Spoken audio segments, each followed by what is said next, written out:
कहते हैं सियासत की गलियां बड़ी सकरी होती हैं, लेकिन जब वो खुलती हैं तो सामने महल होता है। पप्पू यादव एक ऐसा ही महल देख रहे हैं। बिहार से दिल्ली पहुंचे और दिल्ली पहुंचने के बाद उनके जो बयान सामने आए वो बहुत कुछ और बहुत कुछ बिहार के लिए इशारा करके गए हैं। गठबंधन में है, तेजस्वी यादव लालू यादव के साथ महागठबंधन का हिस्सा है। लेकिन कुछ दिन पहले एक तस्वीर आई जिसमें वो राहुल गांधी के साथ ट्रक पर चढ़ने की कोशिश करते हैं और तेजस्वी के गार्ड उनको रोक देते हैं। साथ में कन्हैया कुमार भी होते हैं और उसके बाद वो फूट फूट कर रोते हैं। रोने के बाद उनको दिल्ली से बुलावा आता है। खड़गे और राहुल से मिलने दिल्ली पहुंचते हैं और बंद कमरे में एक सीक्रेट मीटिंग होती है जिसमें बिहार को लेकर विश्लेषण किया जाता है। पप्पू यादव ऑफिशियल रूप से, आधिकारिक रूप से कांग्रेस का हिस्सा नहीं है, उनकी खुद की पार्टी है, लेकिन वो कांग्रेस के साथ जुड़े रहे और राहुल गांधी को अपना नेता मानते हैं। अब बात दूसरी कि इसका बिहार पर क्या असर होगा दिल्ली में इनके यहाँ आने के बाद। तो पप्पू यादव ने एक बयान दिया उस बैठक से निकलने के बाद कि भैया हमारे पास, यानी कांग्रेस के पास, बिहार में मुख्यमंत्री चेहरों की कमी नहीं है। मामला यही फंसा हुआ है। पेच सारा यही है कि पप्पू यादव ट्रक पर नहीं चढ़ पाए क्योंकि तेजस्वी यादव सबसे बड़ा चेहरा बने रहे। कन्हैया कुमार ट्रक पर नहीं चढ़ पाए क्योंकि तेजस्वी यादव सबसे बड़ा चेहरा बने रहे। बिहार में बड़े भाई की भूमिका आरजेडी से कोई छीन ना पाए, इसका हर उपाय लालू यादव ने कर रखा है। लेकिन पप्पू यादव ने दिल्ली में आकर उसको चैलेंज कर दिया, कह दिया साफ साफ कि हमारे पास दो दो मुख्यमंत्री पद के चेहरे हैं। अभी कुछ दिन पहले कन्हैया कुमार ने तेजस्वी को कहा था कि वो ही हमारे मुख्यमंत्री पद का चेहरा है, लेकिन अब पप्पू यादव का सुर बदल गया। ये ट्रक पर चढ़ने की खींच है या कुछ और? इसी मुद्दे पर करेंगे आज इस न्यूज रूम में चर्चा। हमारे साथ शैलेंद्र जी हैं। शैलेंद्र जी बिहार से आते हैं, मुजफ्फरपुर पुर मैं थोड़ा सा कंफ्यूज हो जाता हूँ यूपी और उसमें, तो मुजफ्फरपुर से आते हैं आप। और राजनीति को, बिहार की राजनीति को, चूंकि आप बचपन से वहीं पले बढ़े हैं, तो राजनीति को बड़ा अच्छा समझते हैं। तो बिहार में हर कोई राजनीति को अच्छे से समझता है। चाय की दुकान पे चर्चा जो होती है, तो बिहार में हर कोई राजनीति समझता है। और पप्पू यादव की इस राजनीति का मतलब जो है वो क्या है? उन्होंने जो बयान दिया, हमारे पास दो दो चेहरे हैं, दो तो नाम लिए खाली और गिना देते। ये तेजस्वी को खुला चैलेंज है, ये लालू को खुला चैलेंज है, ये एक या ये सीट जो है, सीट जो बांटी जाएंगी उसके लिए एक दांव है। इन दोनों में से क्या लग रहा है आपको? देखिए, बात तो सीटों के बंटवारे की ही है मूल रूप से, हाँ, ठीक है ना? लेकिन चूंकि तेजस्वी यादव हाल के दिनों में जिस तरह से वो कांग्रेस को बड़ा स्ट्रेट फॉरवर्ड दो टूक जवाब देते आ रहे हैं कि भाई, या जो उनकी पार्टी के नेता बोल रहे हैं कि उनको ये लगता है, सच्चाई भी है इसमें, कि भाई तेजस्वी यादव के सहारे ही कांग्रेस की बैतरनी पार हो पार हो सकती है। सकती है। तो इसलिए ये सीटों की बार्गेनिंग के लिए ये सब कुछ बयान दिया जा रहा है। अभी तो चुनाव आ रहा है, जैसे-जैसे वक़्त आएगा और भी बयान आएँगे। लेकिन इसके लिए कांग्रेस ने चुना किसको है? पप्पू यादव को। जो अभी कांग्रेस का आधिकारिक रूप से हिस्सा नहीं है। नहीं, उन्होंने अपनी पार्टी का विलय तो कांग्रेस में कर दिया था, लोकसभा चुनाव से पहले। हाँ, विलय कर दिया था। कांग्रेस ने अनाउंसमेंट भी कर दिया था कि पूर्णिया से उनको टिकट मिलेगा, लेकिन तेजस्वी यादव अड़ गए, कहे कि नहीं, पप्पू यादव को नहीं देना है। तो कांग्रेस की मजबूरी थी। हमने कहा ना कि बिहार में कांग्रेस की जितनी भी उम्मीदें हैं वो सब आरजेडी के भरोसे है। आरजेडी के बिना कांग्रेस के लिए सीट निकालना बड़ा नहीं तो बड़ा मुश्किल है। अभी आधिकारिक रूप से पप्पू यादव को नहीं, अभी कांग्रेस के हिस्सा हैं, माना जाए कि ना माना जाए? कांग्रेस के हैं, लेकिन सांसद निर्दलीय हैं, क्योंकि उन्होंने निर्दलीय चुनाव लड़ा था। कांग्रेस ने निकाला नहीं। अपने आप में यही कंफ्यूजन है ना, पार्टी का विलय हो गया, वो कांग्रेस से चुनाव नहीं लड़ पाए, निर्दलीय सांसद है, तो वो कांग्रेस के सांसद नहीं है ना। ना, कांग्रेस के सांसद नहीं है, तो लेकिन कांग्रेस के नेता कैसे हो गए? कांग्रेस के नेता इसलिए हैं कि उन्होंने अपनी पार्टी का विलय किया और निर्दलीय लड़ने के बावजूद कांग्रेस ने उनको सदस्यता से निकाला नहीं है। लेकिन क्योंकि चुनाव उन्होंने निर्दलीय लड़ा, इसलिए कांग्रेस के सांसद नहीं कहे जा सकते हैं। अब दिल्ली में जो बिहार चुनाव को लेकर एक बड़ी अहम बैठक थी, जिसमें उनके जो प्रभारी है बिहार प्रभारी, अगर ऐसा है, निर्दलीय है, तो उसमें कोई दल बदल वाला कानून भी लागू नहीं होता। उन्होंने उन्होंने कांग्रेस में विलय क्यों नहीं कर लिया अपना? अपने निर्दलीय होने के बाद कांग्रेस में जाके मिल जाते कि मैं कांग्रेस का सांसद हो गया। राहुल गांधी उसको स्वीकार क्यों नहीं कर रहे? नहीं, कांग्रेस के सदस्य तो वो घोषित तौर पे हैं। नहीं तो सांसद भी तो जा सकते हैं। नहीं, सांसद पार्टी का विलय हो चुका है पहले। पार्टी का विलय पहले हो चुका है, लेकिन उसमें कुछ निर्दलीय भी तो सब विलय कर लेते हैं। राजस्थान में विधायक कर लेते हैं, कांग्रेस में शामिल हो गए। उसमें हो सकता है कुछ तकनीकी बातें होंगी, जो देखना पड़ेगा कि क्या मसला है उस पे। लेकिन अभी जो कांग्रेस की बैठक हुई, बड़ी इंपॉर्टेंट बैठक हुई दिल्ली में, जो बिहार चुनाव को लेकर के उसके जो प्रभारी हैं उनके साथ और बड़े नेताओं के साथ, उसमें पप्पू यादव को बुलाया गया। हाँ। पप्पू यादव वहां से निकल के जो उन्होंने बयान दिया कि भाई कांग्रेस के पास योग्य मुख्यमंत्री पद के लिए योग्य उम्मीदवारों की कमी नहीं है, उसमें उन्होंने 2 नाम लिए, एक बिहार प्रदेश अध्यक्ष राजेश राम का और दूसरा तारिक अनवर का। तारिक अनवर बीच में एनसीपी में भी रहे और रहे, लेकिन मूल रूप से वो कांग्रेस के नेता है, युवा कांग्रेस के समय से वो कदावर नेता रहे हैं। अब देखिए कि जो 2 नाम उन्होंने दिया है उसमें एक दलित और एक मुस्लिम, ठीक है। तो अब ये है क्या कि अब दलित मुस्लिम कार्ड खेल करके वो प्रेशर बनाने की तेजस्वी पे कोशिश कर रहे हैं। पप्पू यादव को इसलिए चुना है कि पप्पू यादव से ज्यादा बड़ा फेस अभी बिहार में उनके पास है नहीं। कन्हैया है, लेकिन कन्हैया की वो मास अपील नहीं है अभी, कन्हैया का वो सपोर्ट बेस नहीं है। एक दांव खेल रहे हैं। हाँ, एक दांव खेल रहे हैं और ये प्रेशर टैक्टिक्स है। कांग्रेस के साथ एक चीज और है कि वो अपने वोटर्स को मैसेज देना है, बिहार में उनको जमीन चाहिए जो खो चुका है उनका। तो अब उस जमीन को तलाशने के लिए उनकी जो नजर है वो दलित और मुस्लिम वोटों पे बहुत ज्यादा है। तो वो सोच रहे हैं कि इसका थोड़ा गठबंधन गठजोड़ अगर हम बना लें और इसमें कुछ और चीज ऐड ऑन कर लें तो शायद हमें वो जमीन मिल जाए जहां हम पैर रख सके। अभी स्थिति ये है कि अभी उनके पास बिहार में बहुत कुछ करने के लिए अकेले है नहीं। तो अब पप्पू यादव के जरिए ये प्रेशर बनाया जा रहा है और इसके पीछे सीधी सी बात है, वो सीटों की बार्गेनिंग ही है। और इसको चूंकि पप्पू यादव अभी हाल के दिनों में चर्चा में भी बहुत है, इसलिए कि उनको ट्रक पे चढ़ने नहीं दिया। राहुल गांधी, तेजस्वी यादव जिस ट्रक पे विरोध प्रदर्शन के दौरान खड़े थे, उस पर अन्य नेता तो थे, लेकिन इन लोगों को उतार दिया गया बीच में से। बड़ा बाबेला मचा इससे। पप्पू यादव ने सार्वजनिक रूप से कोई निगेटिव बयान नहीं दिया इसको लेकर के, लेकिन ये माना जाता है कि वो अंदर से बहुत खफा है और कांग्रेस ने भी बड़ा सीरियसली लिया है क्योंकि राहुल वहां थे। तो इस वजह से भी मुझे लगता है कि अभी पप्पू यादव का बयान ज्यादा चर्चा में है और इसीलिए चर्चा में है। पप्पू यादव एक जरिया है, जो शैलेंद्र जी बोल रहे हैं, जिसके जरिए कांग्रेस लालू यादव और तेजस्वी से सीटों की बार्गेनिंग करने की कोशिश कर सकती है। 243 सीटें हैं विधानसभा की बिहार में। लड़ाई में मजबूत होने के लिए जो ज्यादा सीटों पे लड़ेगा उसका पलड़ा हमेशा भारी रहता है। मान लीजिए 243 में 100 सीटें तो कांग्रेस को मिलनी नहीं है, तो 143 180 सीटों पर आरजेडी लड़ेगी, कुछ 50 60 70 80 सीटें मिलेंगी उनको, तो पलड़ा तो उनका ऐसे ही भारी रहेगा। क्या 2 4 5 सीट के लिए लड़ाई कर रहे हैं ये लड़ाई मुझे लगता है कि चुनावी कम और पर्सनल ज्यादा हो गई है, क्योंकि एक ऐसा वक्त जब आप बिहार पहुंचते हैं और उस नेता का समर्थन करने पहुंचते हैं जो आपके बहुत करीबी है और करीबी नेता उसे माना जाता है। राहुल गांधी हमेशा से पप्पू यादव को जानते ही हैं कि किस तरह से अभी भी मीटिंग हुई तो उनको बुलाया गया, खड़गे के साथ उनकी मीटिंग हुई, राहुल गांधी से भी मिले वो दिल्ली में आकर।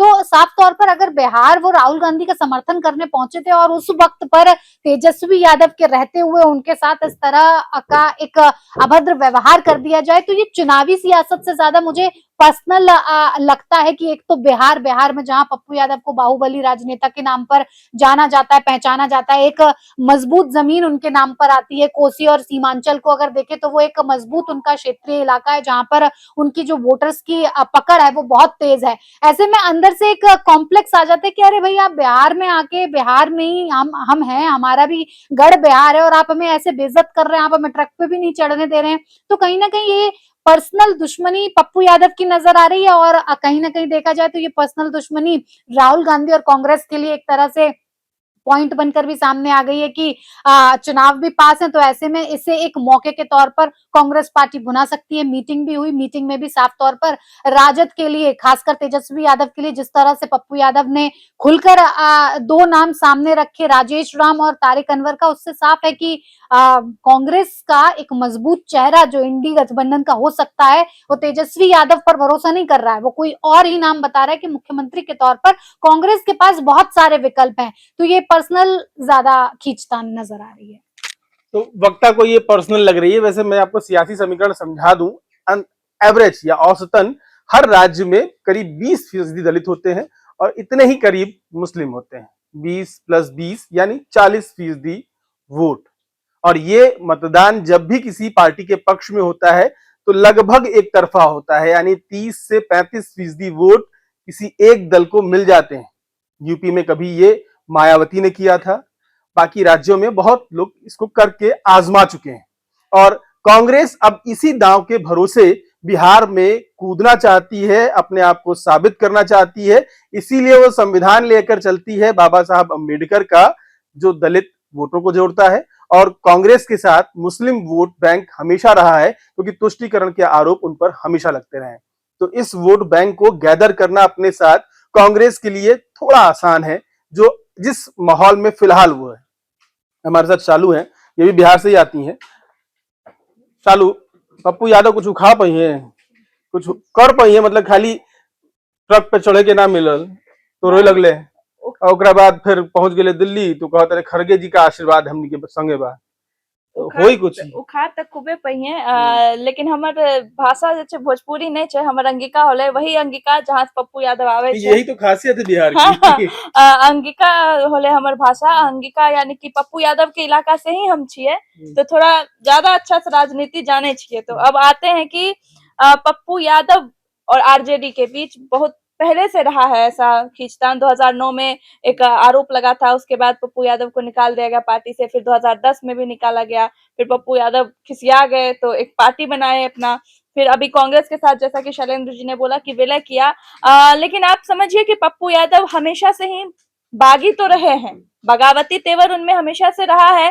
तो तभी तो जब उनको लोकसभा का टिकट नहीं मिला तो किसी का जरूरत नहीं है अकेले चुनाव लड़ेंगे। जीत भी गए। हाँ, और आपको बता दें कि हमारे इलाके में पप्पू यादव को रॉबिन हुड कहा जाता है, क्योंकि अभी छठ होगा, बाढ़ का समय है, पप्पू यादव इंतजार नहीं करते हैं कि, ये मैंने खुद अपने आंखों से देखा है, वहां पर हम देखे हैं कि कैसे वो गरीबों की मदद करते, खुद चले जाते हैं, अपना स्वास्थ्य नहीं देखते हैं, अपना कुछ भी नहीं देखते हैं। कितनी बार तो बुलडोजर ये क्रेन पे उनको देखा गया कि कैसे लोगों की मदद कर रहे, बांट रहे हैं। कोरोना के टाइम पर बस निकाल दिए थे लोगों के लिए, और अभी भी अगर आप दिल्ली में उनके आवास पे जाइएगा, ऐसा एक एक महीने तक वहां जाके लोग रहते हैं और बताते राहुल हैं। गांधी इसी का फायदा उठाना चाह रहे हैं कि अच्छा नेता है, बिल्कुल समाज अच्छा सेवा नेता कर- नहीं, बागी है कि हम तो सामने से कुछ तेजस्वी को बोल नहीं सकते हैं।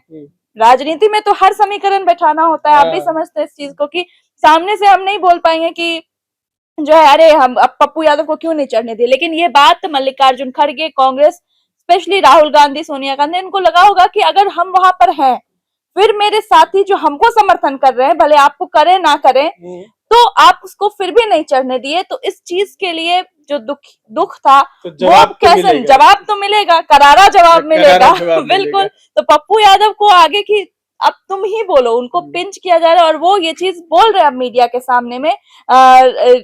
रमेश राम का नाम ले रहे हैं, राजेश राम का नाम ले रहे हैं, और तारिक अनवर का नाम ले रहे हैं, साथ ही साथ कन्हैया का भी सपोर्ट कर रहे हैं, क्योंकि वो भी ट्रक पे नहीं चढ़ पाए थे। ट्रक पे नहीं चढ़ पाए थे। और कांग्रेस का सपोर्ट तो कन्हैया भी करते हैं, और पप्पू यादव भी कांग्रेस के नेता है तो करेंगे ही। मतलब दोनों लोग, और दलित और मुस्लिम की राजनीति ये दोनों करते हैं। और इनको, जैसा कि हम लोग सभी कह रहे हैं कि कांग्रेस को अब जमीन तलाशने की जरूरत है। जिस तरह से बीजेपी एनडीए, बीजेपी जेडीयू के सहारे के साथ ही, लेकिन बीजेपी अपने आप में चाह रही है कि मुझे कहीं ना कहीं जमीन मिले बिहार में। उसी तरह से कांग्रेस जो जमीन खो चुकी है, क्योंकि पहले कांग्रेस थी बिहार में और बहुत अच्छे तरीके से थी, तो अब वो वापस अपने जमीन को पाने के लिए चाहती है कि भले ही पप्पू यादव बागी दिखे लोगों के सामने, शायद उनका ये जो रूप है लोगों को पसंद भी आता है, क्योंकि निर्दलीय वो चुनाव लड़े, फिर भी वो पूर्णिया में जीते और अभी सांसद है। अब देखना होगा कि इस बार वो लोगों को कितना पसंद आते हैं। पसंद। एक बगावत की तो आरजेडी से निकले, फिर बगावत की तो कांग्रेस में विलय करके भी कांग्रेसी नहीं बन पाए, फिर बगावत की तो पूर्णिया से निर्दलीय सांसद बन गए। यानी बगावत जो है वो पप्पू यादव को फायदा पहुंचाती है। और अब तो उन्होंने साफ साफ महागठबंधन में बगावत का ऐलान कर दिया है कि तेजस्वी चेहरा हो सकते हैं, नहीं भी हो सकते हैं, क्योंकि हमारे पास भी लोग हैं, तो सीट जिसकी ज्यादा होगी चेहरा उसका होगा। बिल्कुल। और ये बात सच है कि जब उनको ट्रक से उतारा गया है, तब से उनके अंदर जो गुस्सा है पप्पू यादव के, वो साफ तौर पर अब जाके वो दिख रहा है। और वो कहते भी है कि एक बिहारी 100 पर भारी। तो अब ये चीज वो प्रूव भी कर रहे हैं कि उन्होंने साफ तौर पर ये इनकार करते हुए दिखे हैं कि तेजस्वी ही क्यों, अगर आप महागठबंधन में हैं तो कांग्रेस को बड़े भाई की भूमिका निभानी चाहिए और अपने सीएम फेसेस उतारने चाहिए, जिसके लिए उन्होंने राजेश राम जो कि एक दलित नेता है, और दूसरा तारिक अनवर जो कि एक मुस्लिम नेता है, क्योंकि बिहार में कहीं ना कहीं पप्पू यादव ये चाहते हैं कि जो दलित और मुस्लिम की मतदाता की जो चीजें हैं वो बहुत महत्वपूर्ण होती है बिहार के चुनाव में, कि दलित और मुस्लिम मतदाता जो होते हैं। लेकिन क्योंकि तेजस्वी यादव की आरजेडी पार्टी हमेशा से ये चीज देखने को मिला है कि मुस्लिम और यादवों को ज्यादा इंपॉर्टेंस देती है, तो कहीं ना कहीं पप्पू यादव ये चाहते हैं कि दलित और मुस्लिम नेताओं को आगे उतार के बिहार के चुनाव में एक नई पारी खेली जाए। और ये भी एक चीज है कि बिहार के स्टार प्रचारकों की लिस्ट में कांग्रेस पार्टी साफ तौर पर पप्पू यादव को उतार सकती है।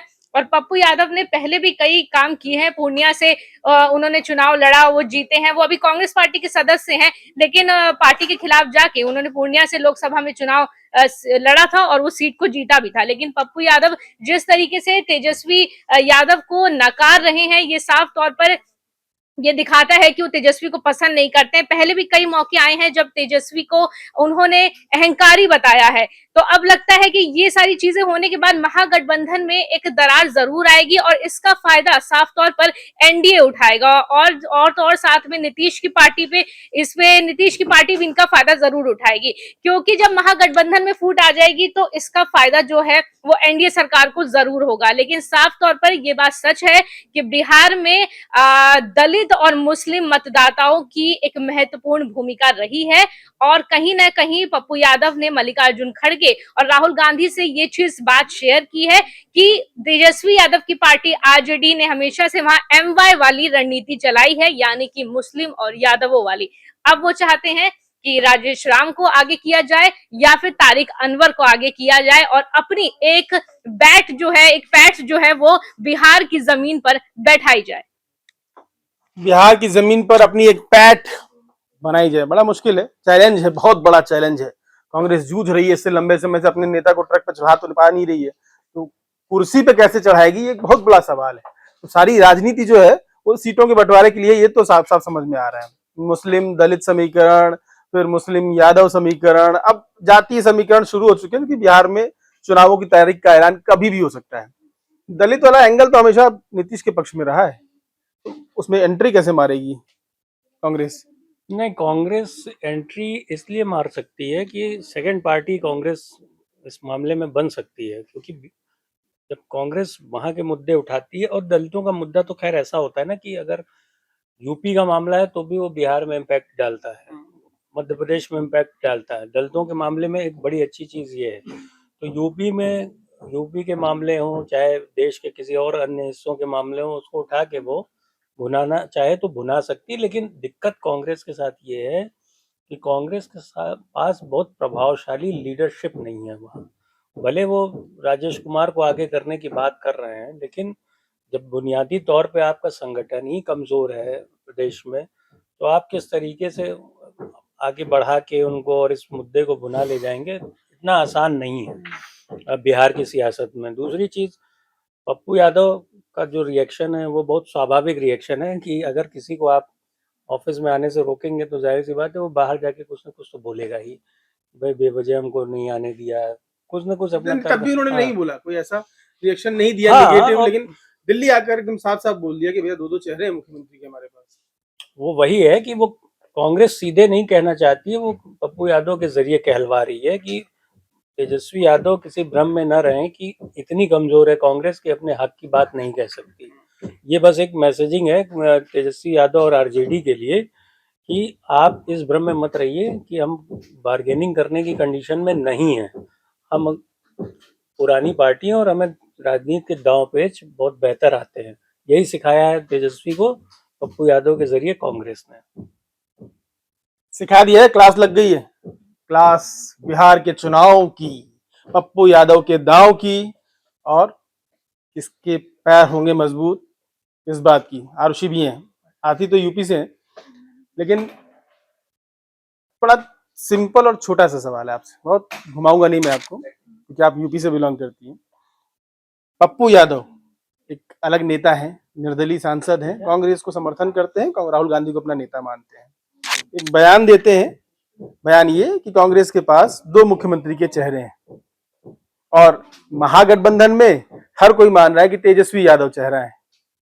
तो क्या इस दांव से महागठबंधन पर कोई असर पड़ेगा? हाँ सर, बिल्कुल पड़ेगा, क्योंकि मुझे बिहार की राजनीति तो नहीं पता, लेकिन मैं यूपी की राजनीति बहुत अच्छे से समझती हूँ।